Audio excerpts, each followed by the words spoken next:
Annamalai IPS கடந்த 2019ஆம் ஆண்டு காவல்துறையிலிருந்து விலகி பாஜகவில் இணைஞ்சு 2021ஆம் ஆண்டு தமிழகத்தினுடைய பாஜக மாநில தலைவராக நியமிக்கப்படுகிறார். 3 வருஷம் நினைக்கிறேன் அவங்க கட்சியில அந்த பீரியடு 2 பீரியட் வந்து தலைவராக இருந்து அதன் பிறகு நயினார் நாகேந்திரன் அந்த பதவிக்கு அமர்த்தப்படுகிறார். திரு அண்ணாமலை அவர்கள் பாஜகவினுடைய மாநில தலைவராக பதவி வகித்த அந்த பீரியட்ல ரொம்ப ஆக்டிவான பாலிடிக்ஸ் வந்து பாஜகவினுடைய அரசியல் தமிழ்நாட்டுல பேசப்பட்டது.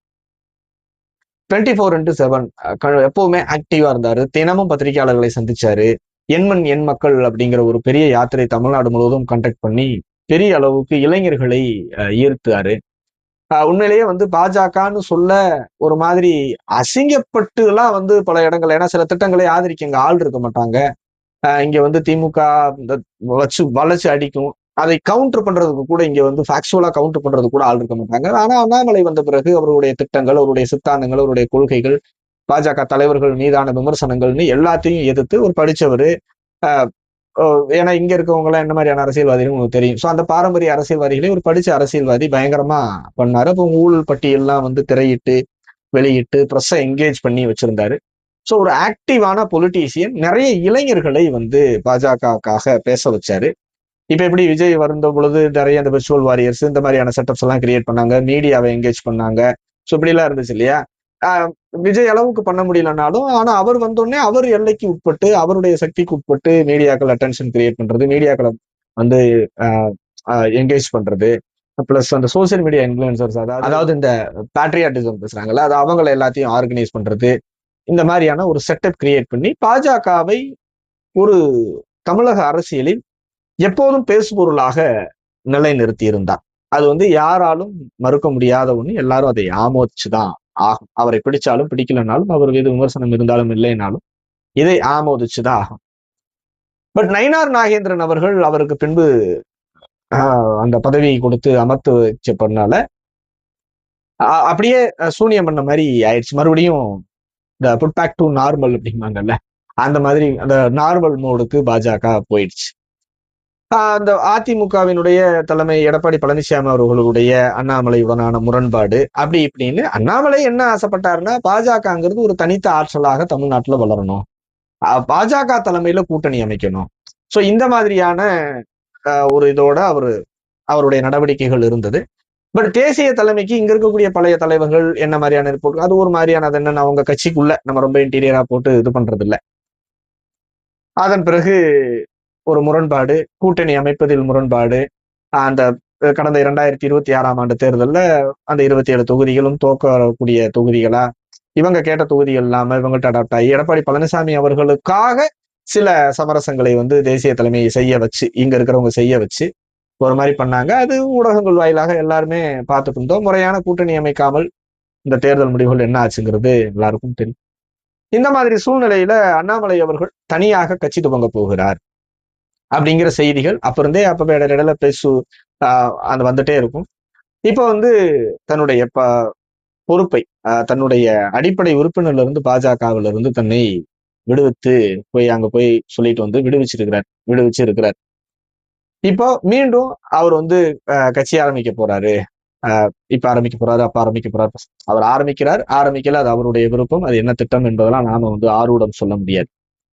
ஆனால் 2026ஆம் ஆண்டு தேர்தல் முடிவுகளை அடிப்படையாக வைத்து அண்ணாமலை கட்சி துவங்க போகிறார் அப்படிங்கிற அந்த செய்தியை கொஞ்சம் டீப்பா பொலிட்டிக்கலா கொஞ்சம் நாம அனலைஸ் பண்ணுவோம், நம்ம பேசுவோம் அப்படிங்கிறது தான் நம்மளுடைய நோக்கம். இப்ப இந்த தேர்தல்ல திமுக ஒரு கூட்டணி, அதிமுக ஒரு கூட்டணி. அதிமுக பாஜக ஒரு கூட்டணினாலும் அதிமுக தலைமையிலான கூட்டணி. சோ திராவிட சித்தாந்தத்திற்கு உட்பட்ட ஒரு கூட்டணி. பெரியார், அம்பேத்கரை வந்து எப்படி திராவிட இயக்கங்கள் யாரையெல்லாம் தலைவர்களாக ரெகனைஸ் பண்ணி வழக்கமா பாலிடிக்ஸ் பேசுவாங்களோ, அதே போல தலைவர்களை வந்து கொள்கை தலைவர்களாக முன்னிறுத்தி திராவிடம் தமிழ் எல்லாம் கலந்த ஒரு ஒரு அரசியல் நிலைப்பாட்டுல தாவேகா விஜய் அவர்களுடைய கட்சி தேர்தலை சந்திக்கும். சோ 3 முதலமைச்சர் வேட்பாளர்களை முன்னிறுத்திய அணி. இப்படி இருக்கும் பொழுது எல்லாமே வந்து அந்த திராவிடம், அதை ஒட்டி அந்த சமூக நீதி, அதை ஒட்டியே வந்து அந்த அலைன்ஸ் ஃபார்ம். அத சொல்லாடல்களை சொல்றேன். உண்மையிலேயே சமூக நீதியை காப்பாற்றுற கூட்டணி அப்படின்லாம் நான் அதை வந்து என்டாஸ் பண்ணல.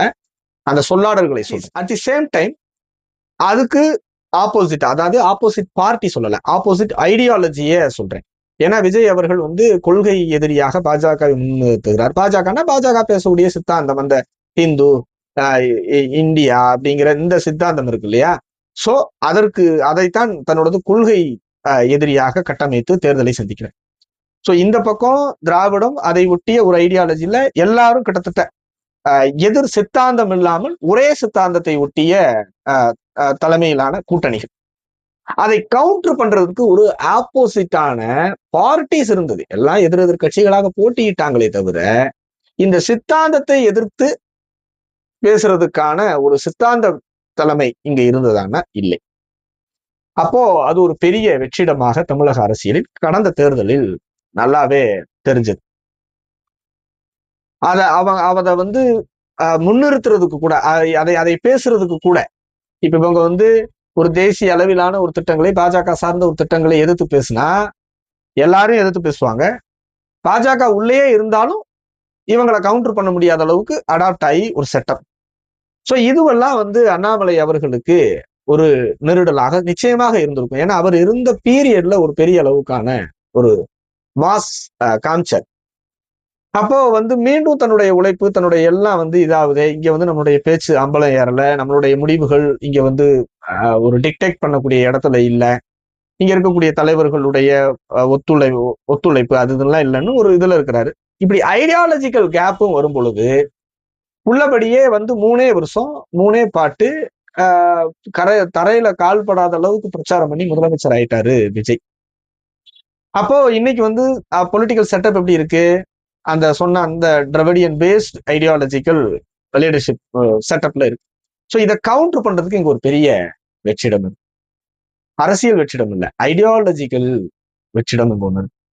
இதுக்கு ஆளே இல்லையானா அப்படிலாம் கிடையாது. இந்தியா, இந்து மதம், இந்த மாதிரியான கருத்துக்களை பேசி அல்லது இந்த மாதிரியான ஐடியாலஜி, ஒரு ப்ராக்ரசிவான இந்தியனாக தன்னை உணர்ந்து நம்ம எல்லாம் ஒரே நாடு அப்படி இப்படின்னு எல்லாம் வந்து இந்த தமிழ், திராவிடம் இந்த மாதிரியான இது இந்தியா தான் நம்ம நாடு அப்படிங்கிற ஒரு இதுல ஒரு பெரிய ஐடியாலஜி ஃபார்மிங் இங்க இருக்குது. சோ இதை ஆர்கனைஸ் பண்றது, இதை பொலிட்டிசைஸ் பண்றதுக்கு ஒரு பெரிய கேப். சோ இதை ஒட்டிதான் அண்ணாமலை கட்சி தொடங்கல, அது வேற. அல்லது அண்ணாமலை இடத்துல வேற யாராவது தொடங்கினாலும் அல்லது வேற யாராவது வந்து அரசியல் பேசினாலும் ஐடியாலஜிக்கலா கவுண்டர் பண்றதுக்கு, இந்த டிராவிடியன் ஐடியாலஜியை கவுண்டர் பண்றதுக்கு இந்த பக்கம் இருக்கக்கூடிய இந்த பேட்ரியாட்டிசம் பாலிடிக்ஸ் இருக்கு இல்லையா, அது எம்டியா இருக்கு.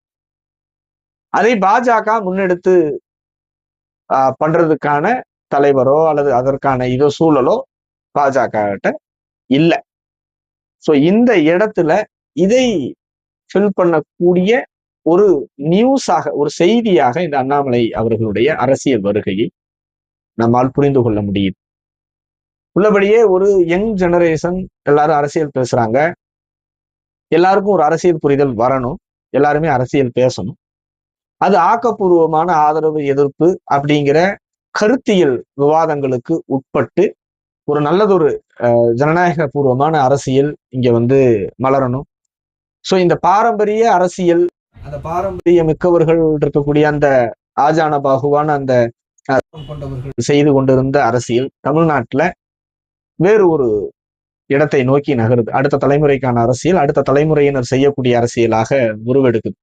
திரு அண்ணாமலை அவர்கள் மட்டுமல்ல, எளிய சக்திகள், புதிய சிந்தனைகள் கொண்ட அரசியல்வாதிகள் இங்கு தங்களுடைய கருத்துக்களை சுதந்திரமாக பேசக்கூடிய சூழல்களை தொடர்ந்து உருவாகணும் அப்படிங்கிறது தான் நம்மளுடைய எக்ஸ்பெக்டேஷன்ஸ்.